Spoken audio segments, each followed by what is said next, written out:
Okay, I think we're ready to start.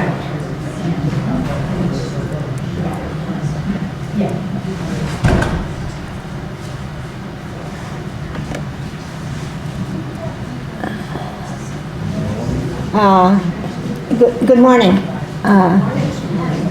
Welcome here to all of you on this gorgeous day. I'm Mary Ann Naif. I'm the chair of the Conservation Commission, and we have other members here today. We have Deirdre Strachan and Caldwell. You might as well put your hands up, ladies, so we know you're here.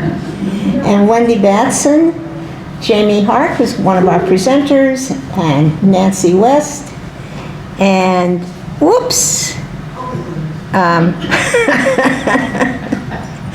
And we have our junior AV person putting on the earphones. And Sean Roll is here also, who is going to be able to answer questions. And young Harks are here as well. Welcome. This is the fourth of our presentations in our WaterWise series. And while we're going to be talking about erosion today, I wanted to also bring in our first two series of what we had talked about, what had to do with our drinking water in town and having enough water for our wells. I think it's a really good combination because they go together. Many of the things you're going to hear today from Jamie and Sean will just show how we as homeowners with our own property can help protect our water supply as well. I thought I would start really quickly. Many of you may have seen the program that we did with the state geologists back in September of 2024. It is online and it is on the program link. But basically it explains what it means to live on a fractured rock aquifer. As the picture shows, we get all our water that can run into the ground from precipitation. And while a normal aquifer that many of us are used to is kind of like a big pool of water underneath the ground, this is different. It's the only way we get our water into our well is any water that trickles through the fractures.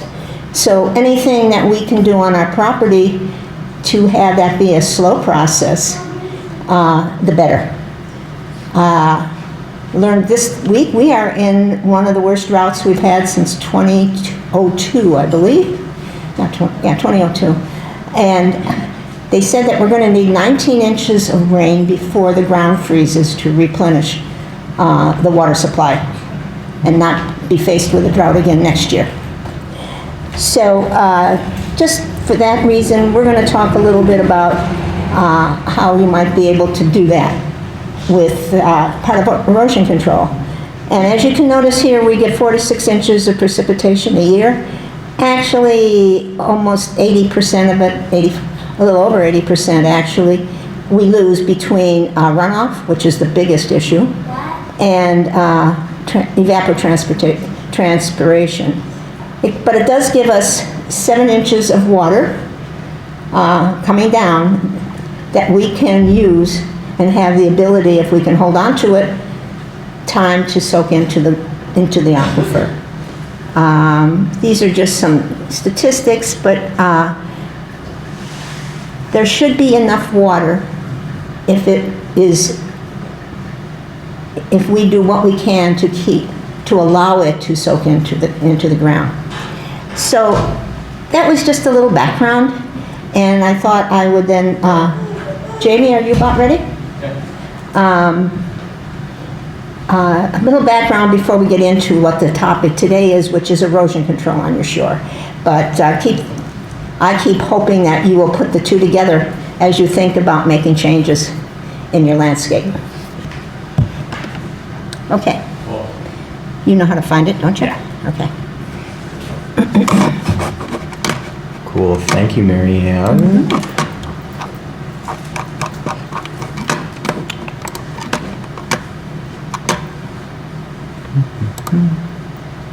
Okay. Can everybody hear me okay? Thank you all for coming and spending this beautiful Saturday morning inside. There's a lot of content, there's a lot to talk about when it comes to coastal erosion, especially in Harpswell. So there's a lot in here. There's a lot that's also not in here that is provided by the state, and we'll talk about all that. If you want to take photos of the slides, also this is being recorded. Thank you, Margaret. And if you want to refer back to that, and then if you have any other questions afterwards, I'm happy to stick around and chat. But we're going to talk about shoring up Harpswell's coast. As Marianne talked about, this is the fourth in an installment talking about water in Harpswell. And my name is Jamie Hark. I am a landscape designer. I live over on the Neck on Allen Point. I'm also a resilience planner, I'm a drone pilot, and so kind of all of these come together in talking about the shoreline, especially here in town.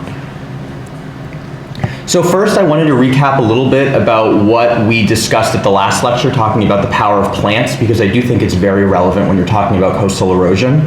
And first of all, talking about runoff itself, because one of the biggest issues that we see when it comes to coastal erosion is actually not what's happening at the toe of the slope with the waves and all the energy, but more so what's happening at the top of the property and what's happening with drainage and how that's interacting with the erosion. So very simply, fast runoff, water moving very quickly off your property, is a little bit more problematic. It leads to erosion, it kind of digs into the ground, and that water is moving so quickly that it doesn't have time to infiltrate into the soil, and as Marianne was talking about, go back into that aquifer so that we can bring it up with our wells to consume. Slower runoff is a lot more beneficial. It will recharge our wells. The water moves slowly so it can kind of saturate into the ground, and it's really great for soil and plant health overall. Stopped runoff, standing water, is a little bit trickier than that. Sometimes it's great. It creates wetland environments, it creates great aesthetic appeal on your property, but we also know that it can lead to mosquitoes. It can also, if it's at the top of a bank, it's not necessarily great for the stability of that slope. So a few very quick runoff prevention tips. The first is just how we can direct water on our sites. And so we can play around with the earthwork itself. And so we can raise the soil up into berms to kind of shed water to the side. And we can also create swales, basically, that will direct water in the direction that we choose. Downhill is always the best idea to bring water. We can also level spread at the top of slopes. And so this is a diagram looking from above. You have your top of slope, and then ocean. A lot of times water will kind of seep in little rivulets over the side of the bank, and it will cut out in certain areas.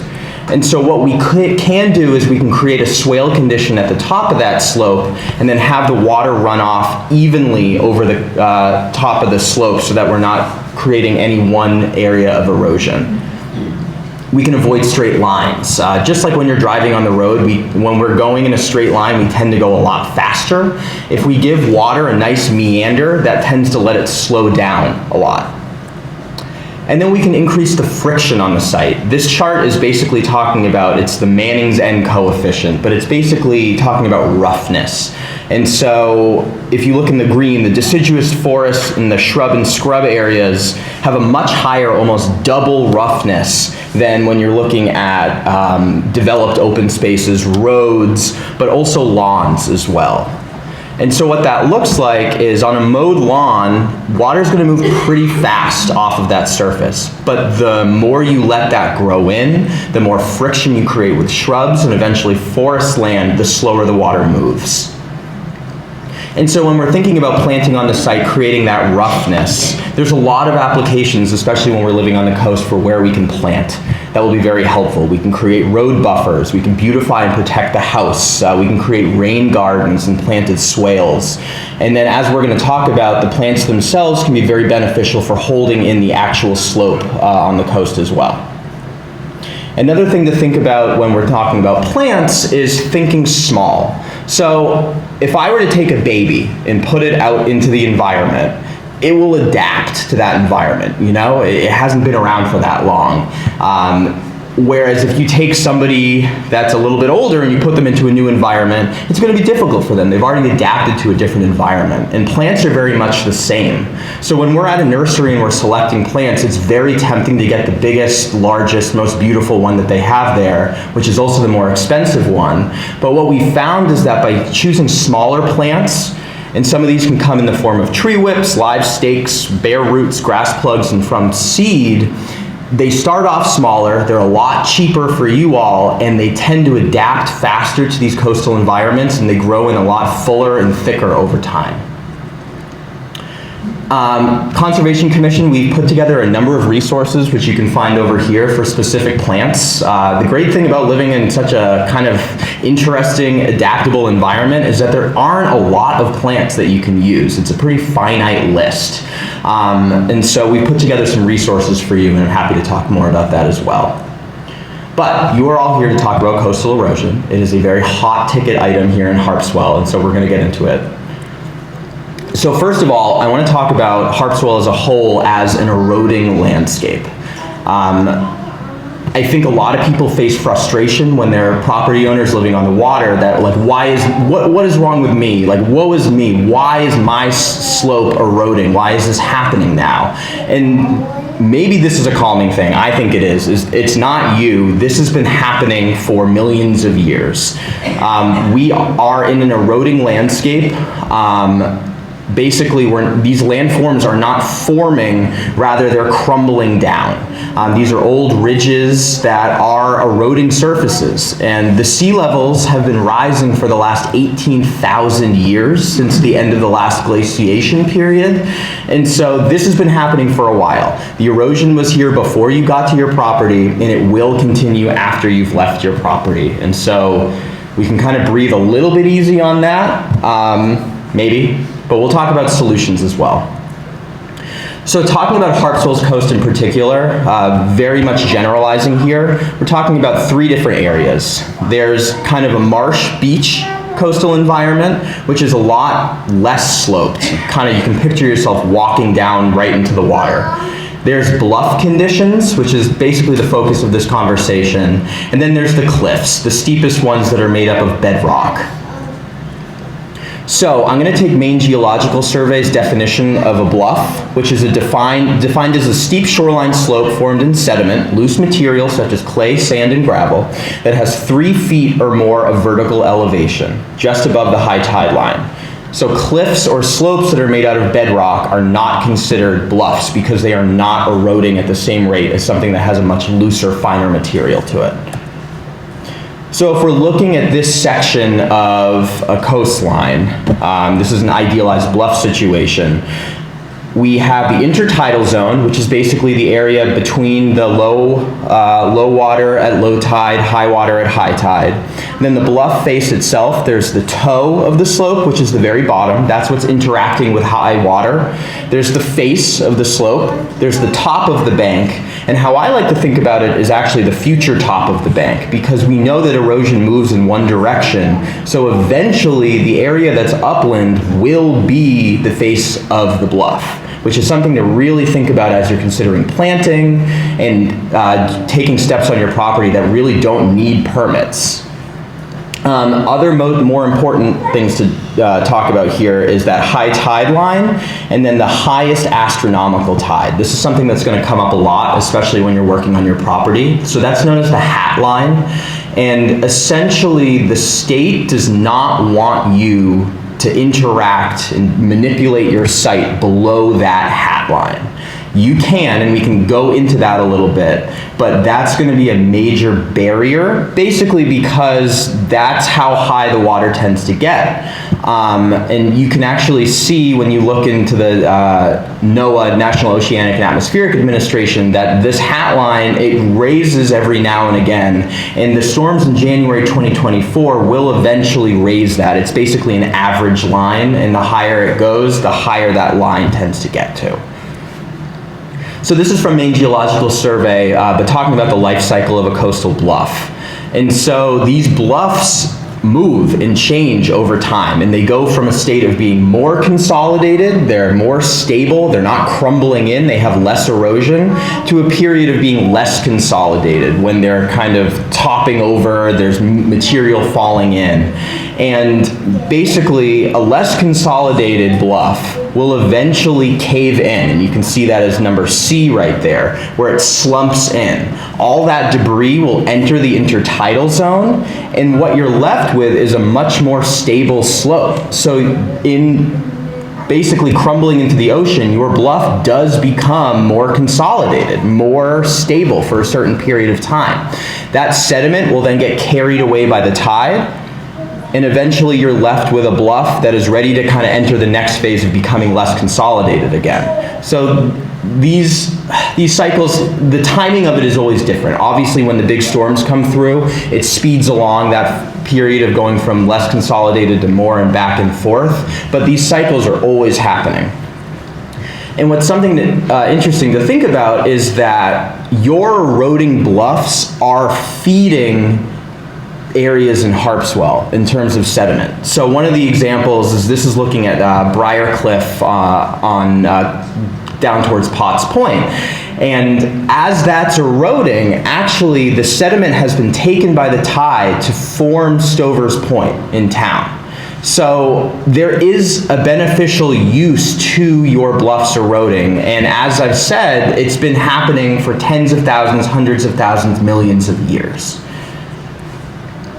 So talking about why our sites are eroding, obviously we can talk about the high energy events, January 2024, and what that brought, but it impacts each site differently. So there's a number of different variables that will make your site more or less vulnerable to erosion. The first is fetch and orientation. Fetch is basically the amount of space on the ocean that gives time for wind to pick up and create waves and bring them to your coastline. So if you're in a very narrow cove and the wind doesn't blow very far, it's not going to pick up many waves. What we saw in 2024 is that the folks that were impacted the most were properties that were facing out towards the southeast, where there was literally hundreds, if not thousands of miles going out into the Atlantic Ocean to give space and time for those winds to pick up waves and then barrel them right towards your coast. And then the orientation of where your property is very important. We know that a lot of storms in the winter tend to come from the west, the southeast, also the northeast.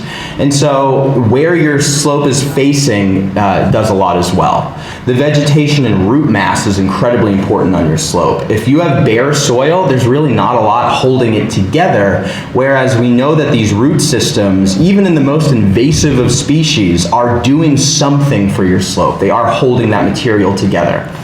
Nearshore bathymetry is basically talking about what's happening under the water right around your property. A lot of folks have these really crazy Harpswell ledge conditions that extend out into the water that act as wave breaks for your property. So when you're going up and down the coast by boat, or if you're swimming, if you're brave enough, a lot of the homes that were less impacted but facing the worst direction have an underlying ledge condition that's stopping waves, that's basically dissipating that energy before it hits the bluff. The slope of the bank is important. How steep is it when you're going into it? And that's very much impacted by the sediment size and type. What is it actually made up of? We know that clays, which Harpswell is made up of a lot, can stand up to a lot. They can basically be a lot steeper because it's much smaller particle sizes. The larger you get, the more cobbly those are, the more that they crumble and fall apart. But then you also have bedrock conditions, these really strong ledge conditions that hold together very well. And then as we talked about, upland drainage, of course, is very important as well. So here's a couple photos from erosion events that I've witnessed doing work around Harpswell. Most of them are talking about bluffs. This first one's looking at wetlands, actually, and so where you're seeing the edge of a marsh being eroded. In this case, it looks like there was old riprap that happened to be in place that maybe is being pushed into the side of the marsh and kind of helping to degrade it in different ways. And so a lot of marshes, even though they're supposed to kind of slope very evenly down to the water, they have have these very vertical faces because of erosion. This is another one, and so this looks like an erosion event that would have occurred directly because of the January 2024 storms, but interestingly, this occurred this year. And so it kind of shows the compounding effects of the storm a year ago weakening the slope itself, but then the freeze and thaw cycles that happened last winter pushing and pulling the soil so that it finally did let go this past spring. Here's a condition of, because we have very wooded slopes on the water, and so this is what it looks like when the trees kind of go with it. And I know a lot of folks, when they're facing an erosion event, immediately want to get rid of these fallen trees, but the trees themselves act as wave breaks that will dissipate some of that energy, and in their root systems in many ways are still intact and can be holding together the slope. And then this is one also back to the Briar Cliff, where you can basically see the toe of the slope has been undercut. And this was a rip-wrapped shoreline. And so what we think is that because it was a small cobble size, those stones were picked up and basically hurled back by the waves at that toe of the slope, further making it a problem. Another issue that we see a lot of times is as we build structures to get down to the water's edge, we kind of create these no man's land for vegetation. So these are two separate properties looking at erosion that's occurring underneath the dock access stairs. Just because there's no light down there, it's not a really great environment for plants to grow. You have loose soil, and then that tends to erode quickly.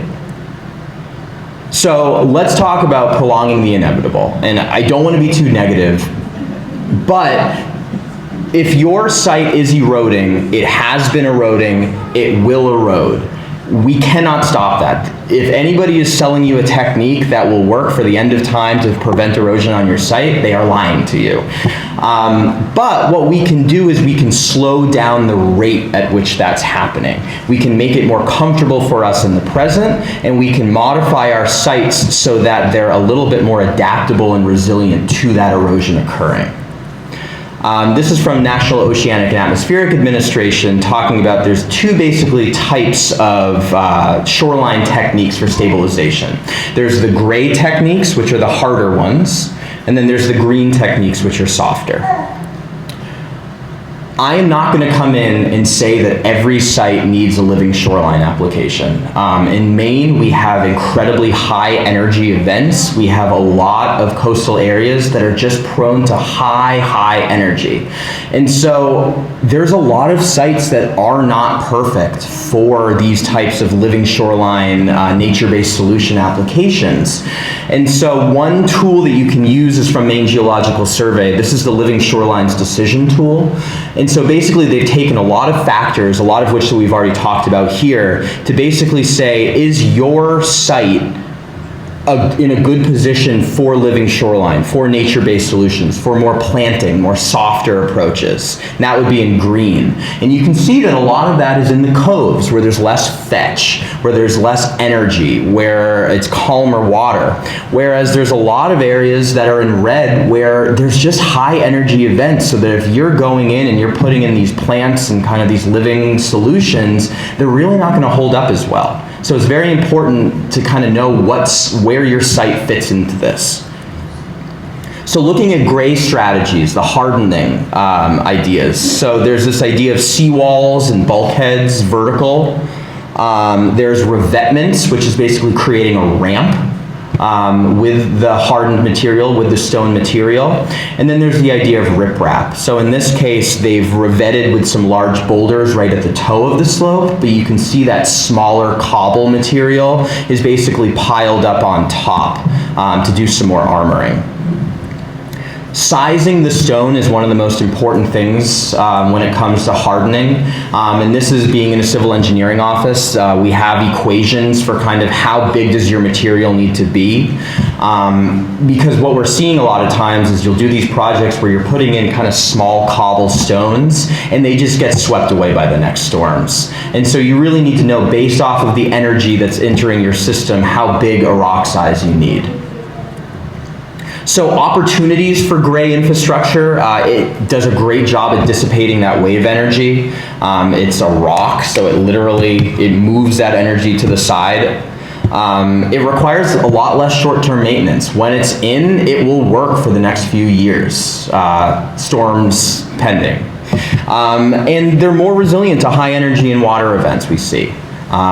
But there's a lot of constraints. They're a lot more expensive, They require a lot more intensive permitting and therefore a lot more intensive design, whether it be from a landscape architect, a civil engineer, structural engineer.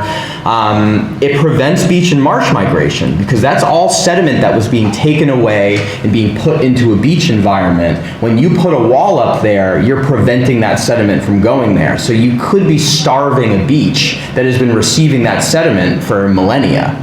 It creates end erosion. That's what this image is talking about, because basically that energy needs to go somewhere. And what we see is that when you put up a seawall or a armoring design, it dissipates the energy to the sides. And that's what you're seeing right here.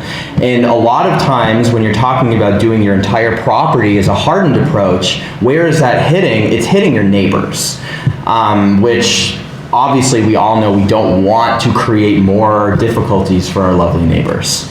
It leads to habitat fragmentation. It's a lot harder for a migratory bird that maybe would nest up on the shore to get back and forth if you're now putting a wall in the way.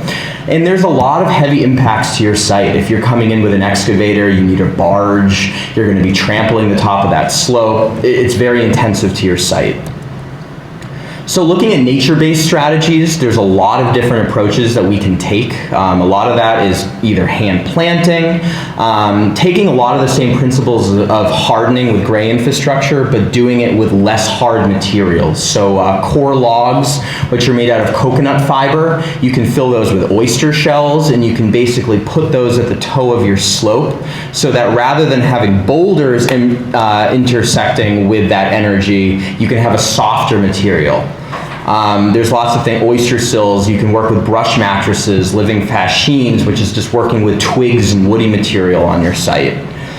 There's a number of pilot projects specifically done by Maine Geological Survey and in our area that are looking more into these strategies. I think Pete Slavinsky of Maine Geological Survey would be the first to tell you that these are not all success stories, but they're all teaching tools, doing small pilot projects to see what works, what materials stand up. And so for opportunities, you can make these very expensive, and I'm not going to come in and just say that they're all cheap. These can be quite elaborate, but there's an opportunity in using these living solutions to get a much cheaper approach. A lot less permitting and design is required, which we'll talk about. It maintains the ecological function of the site. You're not cutting off the material transport. You're not preventing wildlife and plants from accessing that slope.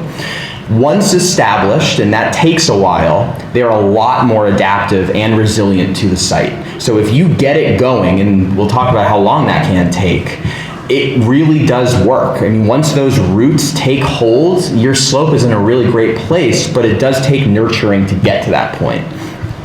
And then there's a lot less site impacts from the installation. A lot of these things can be done by hand. You can invite people onto your site just in their work boots to just plant this themselves. You don't need the heavy excavators as much.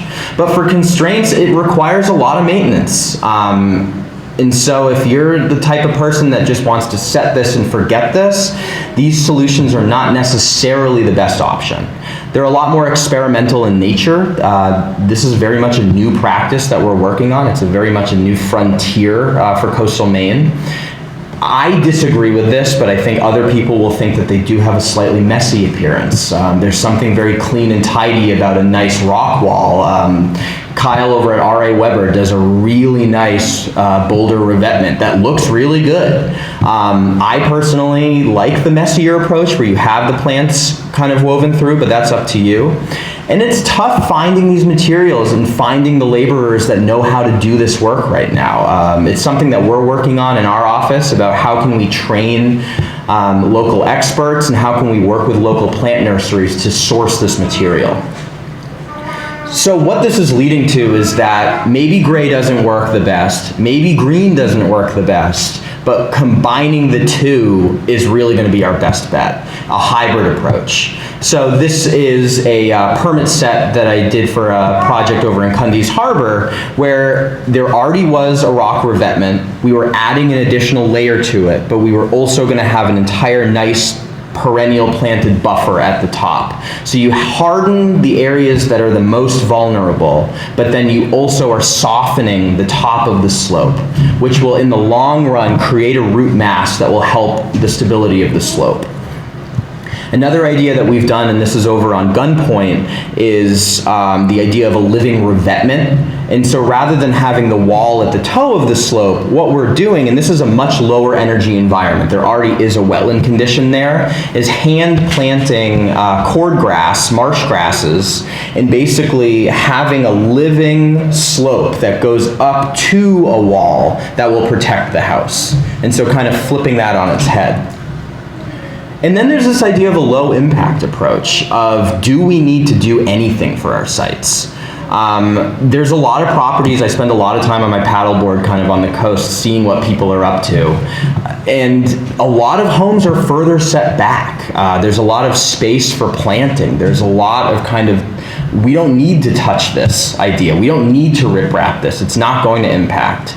And looking on the right, I mean, these plants are incredibly well adapted to this environment, and they can put down their roots in some of the most inferior quality stone and ledge conditions, and they do pretty well. Another idea for low impact is, how are we accessing the shore? What are the structures that we're putting in place? I always laugh because I'll see these $200,000 wharf and piers, but then the next property over will have a ladder just going down the ledge. And obviously we need to think about how we're accessing the water as we age at our properties. The ladder is not going to be great. I have a little baby over there that maybe wouldn't be so good on that ladder. But it's just something to think about as we approach, how do we get down to the water? Can you use a neighbor's dock that you're good friends with? Can you go in on it together? And so this was from a management plan that I did for Two Coves Farm. No budget, not a lot of labor to do it, so what can they do for their eroding slopes? And a lot of it is kind of leaving things as they are, transplanting plants elsewhere on the site that are already adapted to that environment to put into the bluff face, protecting the existing vegetation, allowing plants to grow up at the top of the slope, and preventing use at the top of the slope, not having heavy machinery, in this case not having sheep grazing there, but kind of giving the top of that bluff some space. And then there's the idea of removing structures from the resource, or if you're building for the very first time, giving the resource space. And so obviously we like to build as close to the water as we can. Those views are incredible, and removing plants close to the top of a bluff so that you can have a better view is incredibly problematic, and the state doesn't necessarily love that. But by moving our structures back as far as we can on the property, by building new structures further back on the property, we're allowing space for a lot more adaptive and resilient measures, so that when these storms continue to come through, we don't need to do as much, because what we really value is not that close to the top of the bluff. So I'm going to go very quickly and shortly through permitting. It is less interesting, but I think one of the more important topics when we're talking about this, the state wants you to do the right thing, and they've provided a lot of really fantastic resources for that. There's a lot of specialists, myself included, that are really great for consult. So I encourage you to take photos of these slides, re-watch it, reach out to the state, but this is the less interesting part of the presentation, for sure. So let's talk about Maine DEP and Maine Geological Survey and what they're looking for when it comes to protecting our shoreline. So the Natural Resource Protection Act of 1988 is pretty explicit in how we can interact with the shore. And so what DEP is looking for is that you're not interfering with the existing scenic, aesthetic, recreational, navigational areas. You're not disrupting how we use the coast as it is, both us and habitats. You're not causing more erosion of soil and sediment. You're not preventing the natural transfer of sediment. You're not harming wildlife in any way. And you're not increasing flooding for someone else, yourself or your neighbors. Maine Geological Survey, what they're looking for, and they don't review every permit, we'll talk about that, but they really like to kind of get their eyes on what people are putting through. And they're trying to minimize impacts to the resources. They want you to address all the causes of erosion so that you're tackling everything in one project and not leaving anything overlying. They like when you provide as many photographs as you possibly can of what you're dealing with so that they can really see what you're experiencing on your site. They want you to do alternative analyses. Why is just putting in a seawall or riprap the best solution? Have you gone through all the different options? Is there a better approach? They want you to reduce slopes when you're regrading and then reuse the material on your site that you've picked up from that grading. Consider transitions to natural areas, how plants and animals move around your property. And then they also want you to provide project monitoring and adaptive management. Once you've done these projects, they want to see what happens. They want to see what works, and they want to see that you've fulfilled what you said you were basically going to do. So and this is on a state level, there are essentially 3 different permitting options. The first is exempt or de minimis, no permit required. And so basically that's things that you do not have to tell anybody about. I will always recommend that you take photos in case you have a neighbor that asks, in case somebody from the town asks. But these are things, so basically by moving any natural material on your site that's above that highest astronomical tide line, taking stumps and kind of using them, putting them into your slope, basically picking up rocks and creating very minor structures out of that, very minor, is totally okay. And they want you to do that. They want you to hand plant. They want you to be putting in native perennial species and trees. Then there's the permit by rule. And so a permit by rule, or a PBR, was basically put into effect, and this is chapter 305 of the National Resource Protection Act, where you can find all this information. I try to make it a lot more interesting than they do there, but they also do a pretty good job. But these are for minimal impacts. This is when you want to do something to your site, if you want to provide a path down to the water, if you want to do some minor riprapping, if you want to do something that's going to be a minor impact to the resource. They want to know about it, but they also want to make it easy for you. They don't want to hold your hands behind your back and kind of let bad things happen to your property. And so this can be planting near wetlands, invasive species removal, nature-based solutions, some riprap applications. And what's really nice about this is it's a 20 business day review period for them to look at this application. I think it costs like $300.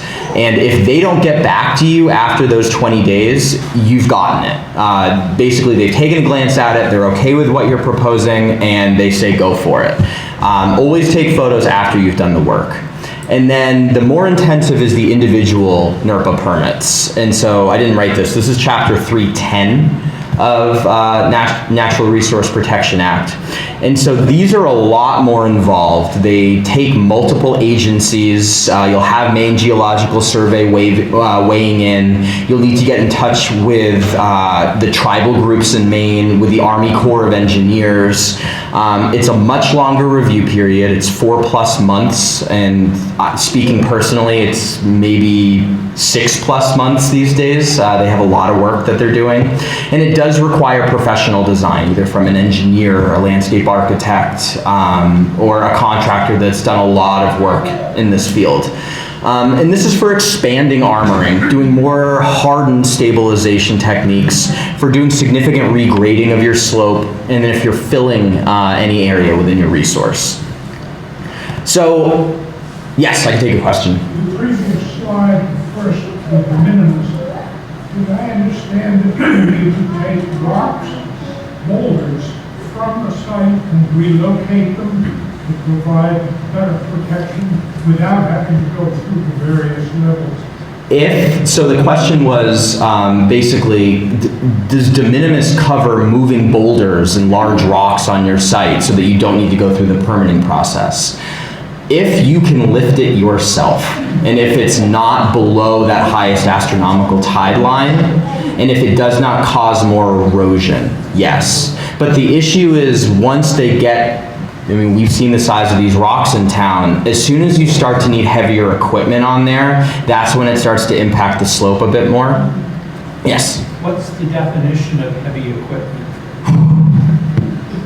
This is a big issue to my homeowners association today. Sure. What's the definition of heavy equipment? I don't have that specific answer for you. And that's actually a really good question to ask Maine Geological and DEP folks. I think it comes down to what degradation does it cause to the site itself. So if you're able to do that in such a way that you're not creating more erosion, like one question is if you can come in with a barge with an excavator, obviously this is an extreme example, but if you can come in with a barge at high tide, have an excavator on it so that there is no machinery on the ground on your site to do the work, will that count? It's a question. And I think that, and that brings up a really good point about all of this, is that this is a bit subjective when it comes to what the state's looking for. And so every permit is a little bit different, but what you can certainly do before you go through with that is reach out to somebody at Maine Geologic or reach out to somebody at Maine DEP. They love to get contacted and be brought onto these sites early so that you can have that conversation. Because they like to have that conversation of, well, what are my options? I have the best of intentions. I want to do what's best for myself, my home, my family, my community. How can they help me to do that? And so I think they would give you a lot better guidelines on what that is. You have kind of a rule of thumb, though, that, you know, a 24-foot, 10,000-pound lull is heavy equipment. I'd say the rule of thumb is, Bobcat is... I would still say that that's heavy equipment in many ways. I think based off of how they write, it's basically what can you do by hand.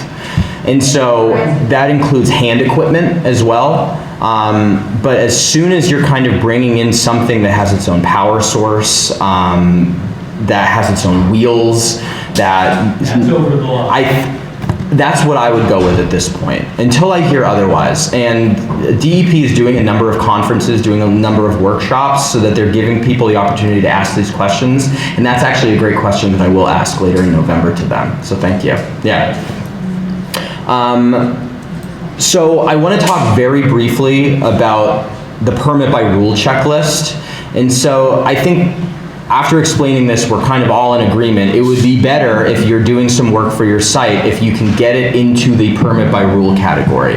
It is less expensive for you. It's a faster turnaround time. It requires less design drawings, bringing in fewer engineers. It saves you a lot of money in general. And so that's kind of in the work we do. We try to steer it towards the permit by rule as much as we can. Not only is it better for the client, but by following these guidelines, DEP has basically said you're doing a better job in protecting the resource and reducing your impact. And so what I'll say, rather than going through all of these, I'll kind of give you a chance to kind of take some photos. But the main point is that permit by rules and individual permits are meant for protecting structures on your site. That's why these have been put in place, whether it's your home, whether it's a dock structure that's out in the water, whether it's a wastewater system, a septic leach field that's close to the resource, that all of this is geared towards protecting your assets on your site. And if you can't prove that the erosion is impacting a structure or a wastewater source, DEP is going to have a lot harder of a time understanding why you need to riprap if there's nothing around there, why you need to introduce hardening and potentially create more end erosion if there's no real reason for it at this time. And so all these guidelines are basically around that. What I'll say triggers the individual most commonly when you're going for a permit by rule and it needs to become more intense A lot of time it's the linear footage that you're proposing for the shoreline stabilization technique. They want to see 125 linear feet. If you have 5,000 feet of shoreline, they only want to see 125 linear feet under a permit by rule for you to harden. If you want, and that's including existing. So if you want to do more than that 125 feet, and I know probably people in this room, a lot of you have that, it's probably going to lean more towards an individual permit, or you're trying to basically identify where on site is the most important to protect for those structures, easing the areas around the edge of that hardening with some planting, with some nature-based solutions, and basically leaving it at that. Another area that they're looking for is not impacting below that highest astronomical tide line, the hat line, and so they don't want to see more than 400 square feet of impact below that line, and 400 square feet is not a lot of space. So something very much to consider. And then they don't want to see you building more than 1 foot above the base flood elevation. It should be less than 1 foot. And all that base flood elevation, that's all on the town's website, so you can see how the flooding impacts your specific site. There's also guidelines in terms of having vegetative buffers. They really don't want you to remove fallen trees on the site, as we talked about. They're really great for kind of dissipating energy. They don't want you to expand your yard to be doing this. Like, they don't want to see these crazy riprap maneuvers just so that you can have more space for lawn. And then there's some other interesting ones in there, like placing excavated sediment and riprap cracks for wetland transfer. That's a new one, and I actually think it's an interesting idea. And so that's basically, if you are creating a rock wall, you're giving it sediment so that you're still able to feed those beaches in a way. So the state has set up a new MELS application system. It's Main Enterprise Licensing System, and this makes it a lot easier for the homeowner to submit these permit by rule applications. It's actually pretty easy to work with, and it's they give you a lot of the information that you need as you go. Other resources that you can use and will be very necessary as you consider your site is the Coastal Bluff Map from Maine Geological Survey, where they've actually mapped all of the bluffs in the state. One of the big things is, especially after January 2024, the state of a lot of these bluffs have changed. A consolidated bluff, as we know, can become unconsolidated. If you have an unconsolidated bluff that is marked as consolidated, Maine Geological wants you to call them, wants you to send photos in the location. They want to potentially come out to the site and tell you, you're absolutely right, homeowner, it is an unconsolidated bluff and we're going to sign off on this now. The highest astronomical tide line can also be found with Maine Geological Survey. It's a little rough, but you can basically see where that hat line falls on your property. I can go back, I went too fast. Beginning with habitat is going to, and that's from Maine Department of Inland Fisheries and Wildlife, is going to tell you, are you in a significant wading bird habitat? Basically, are you in a habitat where they're not going to want you to be doing major disturbances or not? And then the tides and currents datum from National Oceanic and Atmospheric Administration is actually going to tell you those important heights that are really good to know. What is the height of a hat line on this vertical datum? And a vertical datum is basically saying, when I say it's elevation 5 and you say it's elevation 5, we're talking about the same 5. We're all on the same page with that. And that is it. I hope I didn't put anybody to sleep. There's a lot more to cover, so I'm here to answer any other questions. If there's any consultation, anything that you need, my email's right here. I live in town and I want to make this town a lot more resilient and adaptive, and so feel free to reach out, and myself and the other members of Conservation Commission are here for you. Thank you.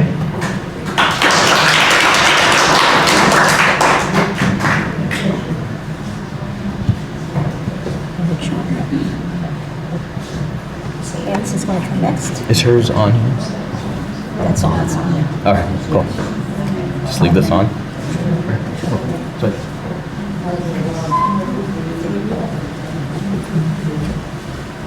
everyone. I'm Nancy West. I'm on the Conservation Commission. I will speak very briefly, and then I'll be followed by Margaret McIntyre, who's the town planner, who can help you with very specific issues of how do you go about this with respect to Harpswell ordinances.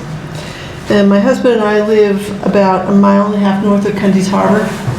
Our shoreline is mostly ledge, but because of work with the Conservation Commission and in preparing some pictures for today, I realized we have some bluff that faces south. Turns out it's on our neighbor's property. And so we've already checked with the neighbors about what we might be doing, and they said, fine, go ahead with it. But what I really wanted to start with was about 3 weeks ago, to take advantage of some of this good weather. One of our neighbors said, do you want to go out on a boat ride? And the answer would be yes, because we only have kayaks and she has a powerboat, so we could go places we wouldn't ordinarily go. And we went around Great Island, Sebascodegan Island, and I was seeing places that I haven't seen from the water in years, since I've become attuned to the idea of a fringe of vegetation in the shoreline zone. And I was really pleased. As we were driving around, I didn't take any pictures because we were also drinking, and because we were in a boat, and I wasn't driving. But I was really pleased to see fringes at the base of what were obviously very large properties with very large houses. There were fringes of vegetation, and since the state is interested in the aesthetics of, their regulations are interested in the aesthetics along a shoreline because they're very interested in having things be as natural as they can be. The fringe of vegetation was really quite stunning. There was the 75 feet of the shoreland zone vegetation with shrubs and trees and so on, and then there was a big lawn, and then there was the house.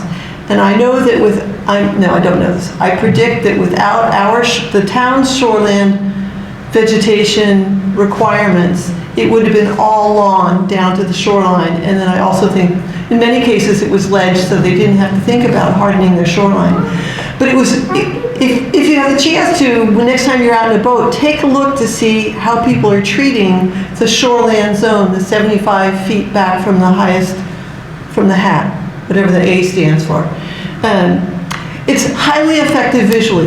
It also, to bring back what Mary Ann says, it also is a vegetative buffer that slows water, which does two things. One is when you slow water as it runs off your property, it has a better chance of infiltrating into your groundwater supply system. It may not be perfect, it may not mean that your well doesn't go dry, but if you don't have that, you can guarantee that the water will run off faster. So vegetation along the shoreline can benefit your groundwater recharge system. It also protects the marine resource that so much of Harpswell depends on for economic reasons. That vegetative buffer will slow the water. It means that the sediment isn't flowing from your driveway or your neighbor's driveway. It isn't carrying pathogens. It isn't carrying dissolved things like pesticides or herbicides. So you're protecting the marine environment by maintaining that vegetated buffer zone. And then the last point, and this is basically a summary of the state's reasons for having their regulations. The last point is that you can help stabilize your bank. And obviously Jamie just did a spectacular job talking about that, so I'm not going to try to do that. So the question is, how does this play out for you? And I am taking this very seriously because my husband and I are thinking, how does this play out for us? Our house is well set back and it's up high. We have the added problem of we've been on the property for 10 years and we have a very robust forest growing between our house and the water. One of the things we love about our property is that we can see the water and we can see across the narrow channel over to Dingley Island. In 10 years, those trees will be blocking our view. So we thought, we're not professionals, and my husband, who's 82, is not going to be climbing up a tree with a chainsaw. Let's call in a professional. And we did, and he came on Thursday, and he was incredibly insightful, incredibly knowledgeable, and he and his partner, who is sitting back here, Sean Rule, will be doing some work for us, we hope, in January. So our arborist slash forester, I'm not sure if I should say him, give him by name, I don't know how appropriate that is, believes in a number of small things that you can do. And I'll tell you one, and then I will turn this over to Margaret so she can tell you what the town rules and regs are. The one thing that we heard, this is standing at the top of this soft bluff facing south with a 1 mile fetch in which winds will come and erode the bluff. Trees are already being, the roots are already being exposed. The one simple thing that we can do on our own is to take any downed logs, maybe 3 to 6 inches, and put them parallel to the bluff along contour so that they're horizontal. We can see this in one instance already.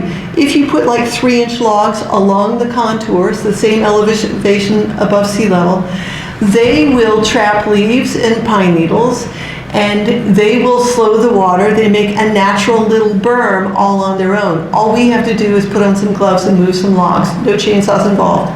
So that seemed to me to be brilliant, and we looked at an example, and clearly the upslope part was higher. It was being supported by the log already, and we had done nothing. So I'd be happy to talk with you about all of those kinds of things, tips that we've gotten in an email and a half-hour conversation working with a professional. I've got my laptop back in the corner, and when Margaret's done and we're free to break and eat, please feel free to come back. I can tell you some other tips that we have gotten. And all of these will be supporting the shoreline, slowing water to protect our well supply, and protect the waters offshore where we have oysters growing. So thanks. No, we don't have oysters growing. Other people have oysters growing. We just eat them. Good afternoon, I'm Margaret McIntyre, the Harpswell Town Planner, and I'm just following up everybody else's talk with Clifford. Sorry, he pushed a bunch of buttons. Now that you understand, there's this 75-foot buffer between the highest astronomical tide, high water, inland 75 feet.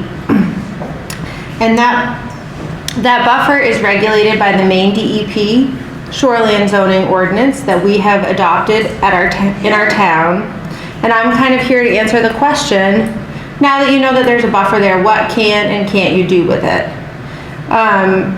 The section 15.15 of the shoreline zoning ordinance is titled clearing or removing vegetation for activities other than timber harvesting.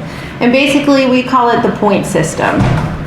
The shoreline zoning ordinance establishes a grid. You establish the grid. 25 by 50 feet boxes along the 75-foot buffer on your property. And the easy answer is that you have to maintain 16 points in each box. Every type of vegetation is assigned a point. A tree is measured in diameters, in the diameter, and then everything's assigned a point. You can't cut more than 16 points in each box. But that's just the easy answer. Here's some things that I can tell you right now that you can and can't do. You're not allowed to remove the duff layer. Anything on the ground you have to maintain. That gives lots of animals, lots of habitat. It allows stuff to break down and decompose on your property. You can't remove anything under 3 feet tall. If it's shorter than 3 feet, it has to stay. You can have a meandering footpath to the water. It is not allowed to give you a straight view of the water, but you can kind of make yourself a little meandering path, maximum of 6 feet wide. You can prune only dead tree branches up to 1/3 the height of the tree. That's a little more restrictive than state law. State law allows you to trim living branches. Our town ordinance only allows you to trim dead branches. And if you do have to remove vegetation for a permitted use, like installing a wharf or installing riprap, you have to replant. There's lots of other rules that we can get into. There's rules for dead trees, storm damaged trees, invasives, how much openings you can clear. opening in the canopy? What if you're commercial fishing? What if your property is zoned resource protection? There's tons of rules, but the easiest is nothing under 3 feet, no clearing the duff layer, and if you want to do anything in the 75-foot setback, you need permission from the code enforcement office. It all requires prior approval. So if you want to do something, just ask first. Yeah, thank you.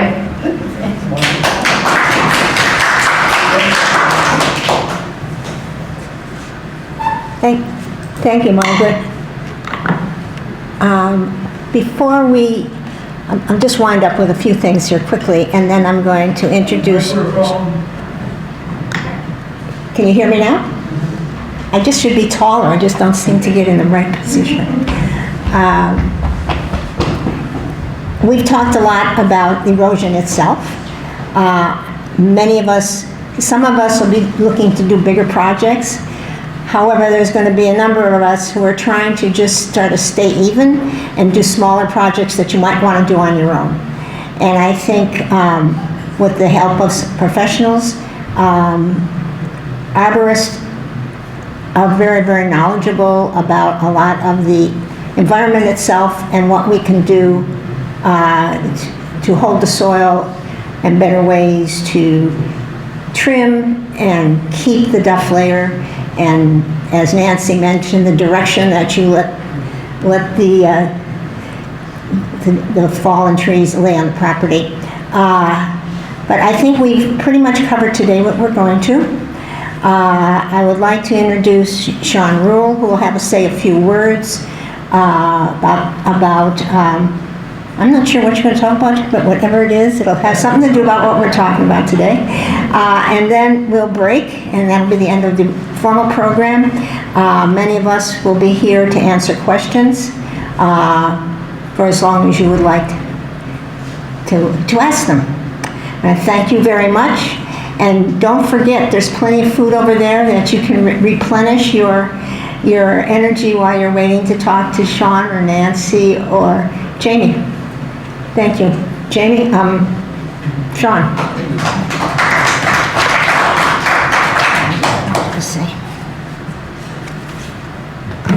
Yeah, I just wanted to, before we broke up here, to talk about a couple of the specific things that were mentioned, or a couple of my thoughts around this that didn't come up. I really, really want to echo the leaving woody debris cross slope as an incredibly important way to slow water movement. It's the easiest way to do the sort of swale thing that Jamie was talking about. You don't have to dig, it does it itself. And it's great wildlife habitat too, which is cool. Something that didn't come up is the age mixture of forests that we have here in town. Most of Harpswell was cleared and was sheep pasture 120 years ago. So we have an incredible, and then the sheep market collapsed and we ended up with these forests, which are quite nice, but all of the trees are pretty much the same age, which is a pretty big vulnerability ecologically, and something that is important to think about when you're doing vegetation maintenance is to try and diversify the age range of trees present on a site, or shrubs. After the past couple of years of intense storm surges, the most erosion that I noticed around, that was caused by the wave action, was around larger, older trees, because their root structure isn't as dense and mat-like. It's more branching. There's more space for the water to flow through. So smaller trees and shrubs, that's much less the case, and they form a denser mat, which is harder for water to intrude into. And yeah, so where you can, think about how to maintain or encourage age diversity in your forest mix. And let's see. Yeah, I also just wanted to mention that these are all small scale and local things, which is maybe what we're here to talk about, but it's also important to think about what we might want to do as a town sort of more broadly. The 75-foot setback is, in my opinion, no longer adequate for the for the buffer, especially where it's the 75 feet is to the edge of a structure. A lot of times, heavy equipment that's used to build those structures damages trees, and it doesn't kill them for a handful of years. But you know, I'm back on these sites where a house was built 5 years ago. All of the trees that were impacted by the excavator driving over their roots many years ago have died or are declining or whatever. If we need to think about what the 75 foot actually means in town, or if we might be able to be more protective of the plants that we are trying to protect over a longer time scale, and not just checking on them as a one-off. Those are a couple of thoughts. Leave sticks and stems down on the ground if you can. Great.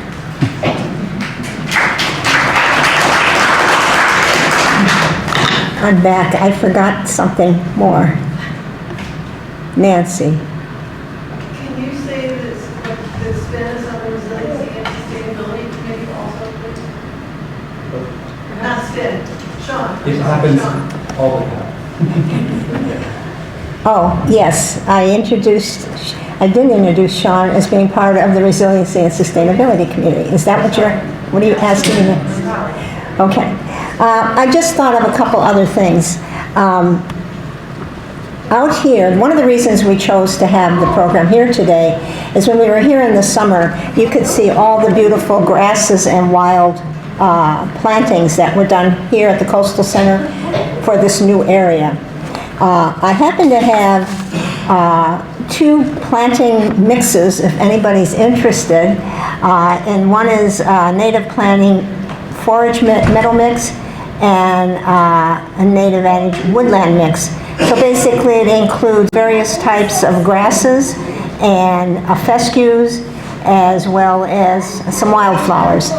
It's on the table if any of you are looking to replant your shoreland area with something a little higher than 6 inches. This planting mix is from 1 to 5 feet.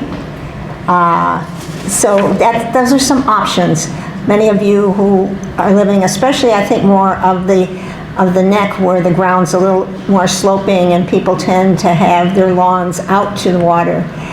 These are some good options that you could put in their place. Also, this particular document on the back has everything that will help you with the point system if you're looking for tree cutting. That's available on the table. And also there's another program being put out by Maine DEP in Bath on November 6th, basically talking about some of the same things that Jamie talked about. It's on November 6th at 5:30. I believe they're serving a little dinner as well. But that is online, and you're welcome to sign up for that if you're interested in a little more information.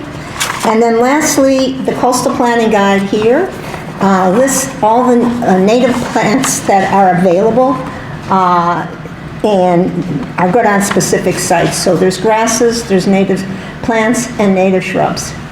So I think we're finally finished with our program at this point and are going to be available for questions. Thanks very much for coming.